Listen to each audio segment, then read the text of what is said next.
কেন আমাদের বাংলাদেশিদের কাছে আজকের দিনটি অনেক এক্সাইটমেন্টের। আমরা এসেছি ছবিটি দেখতে, কারণ এটি হচ্ছে আমাদের জাতির বলবো জাতির পিতা বঙ্গবন্ধুকে নিয়ে। তো অবশ্যই আমরা সবাই এসেছি আজকে যে আমরা একটা অসাধারণ এক্সপিরিয়েন্সের মধ্যে দিয়ে যাব, এবং এই ছবি আসলে আমাদের সকলের ছবি, এবং একটা আমি যেটা বলবো যে ইতিহাসের দলিল হয়ে থাকবে, এবং আমাদের নতুন প্রজন্মের জন্য তো অবশ্যই এই ছবিটি দেখা উচিত। যারা আসলে মুক্তিযুদ্ধ সম্পর্কে এখনও অনেক সন্দিহান, আমি বলবো তাদের অবশ্যই আরও বেশি করে ছবিটা দেখা উচিত। আর যারা অভিনয় করেছে তারা সকলেই আমার খুব পছন্দের অভিনেতা অভিনেত্রী। সো আমি তো মুখে আছি তাদের অভিনয় দেখার জন্য, এবং আশা করছি খুব সুন্দর একটি সময় আমি পার করব।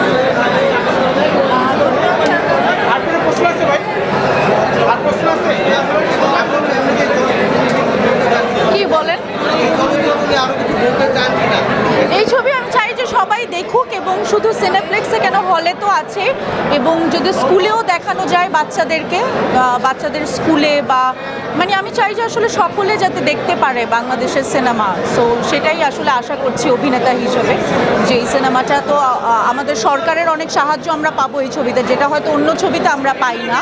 সো এই ছবিতে যে সাহায্যটা পাবো সেটা আমি চাইবো যে সকলে আমরা লুফে নিব, যেহেতু সরকার আছে এই সিনেমার সাথে। সো আমি চাইবো যে বাংলাদেশের সিনেমা প্রত্যেকটা মানুষ দেখুক, স্কুলের বাচ্চারা দেখুক, গ্রামে গঞ্জে সব জায়গায় ছড়িয়ে পড়ুক, যেহেতু সরকারের সহযোগিতা আছে।